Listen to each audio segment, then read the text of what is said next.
Good morning viewer.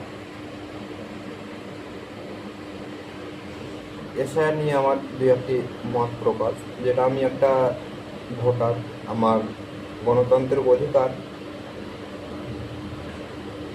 কারণ বিগত বছর থেকে আমি ভোট দিয়েছি বিধানসভা, লোকসভা, গ্রাম পঞ্চায়েত। সেই ক্ষেত্রে আমার একটা প্রশ্ন, আজকে নির্বাচন কমিশনার পশ্চিমবঙ্গে এসআইআর নামে একটা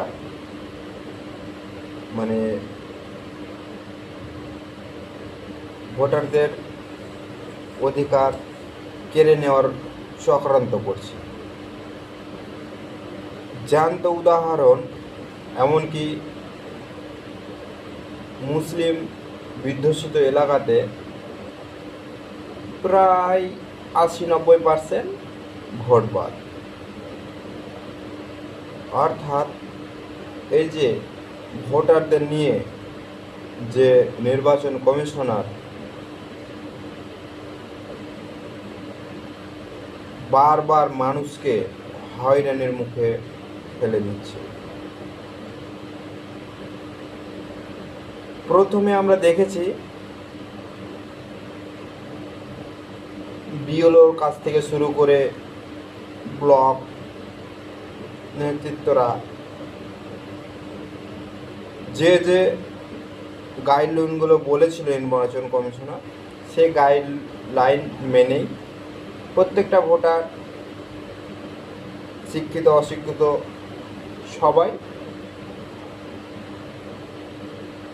সেই লাইনে ফর্ম ফিল আপ করে তারা জমা দিয়েছিল।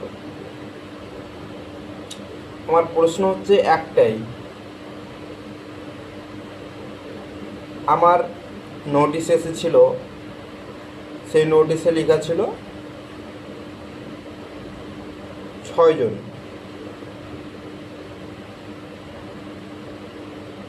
যেটা আমার নয়। সেই ক্ষেত্রে নোটিশ দিয়েছিল। নোটিশের পরে আমরা যথেষ্ট প্রমাণ দিয়ে নিজে লাইনে দাঁড়িয়ে সেই এসআইআর ফর্ম ফিল আপ জমা দিয়ে এসেছিলাম। এমনকি স্বচক্ষে জমা দেওয়ার পরে ইআরও ডাইরেক্ট আমাদের একটা করে ফটোকপি নিয়েছিল, এবং এর সাথে সাথে আমরা যে ফর্ম ফিল আপ করেছিলাম এসআইআরের জন্য, যে নোটিশ এসেছিলো, সেই নোটিশে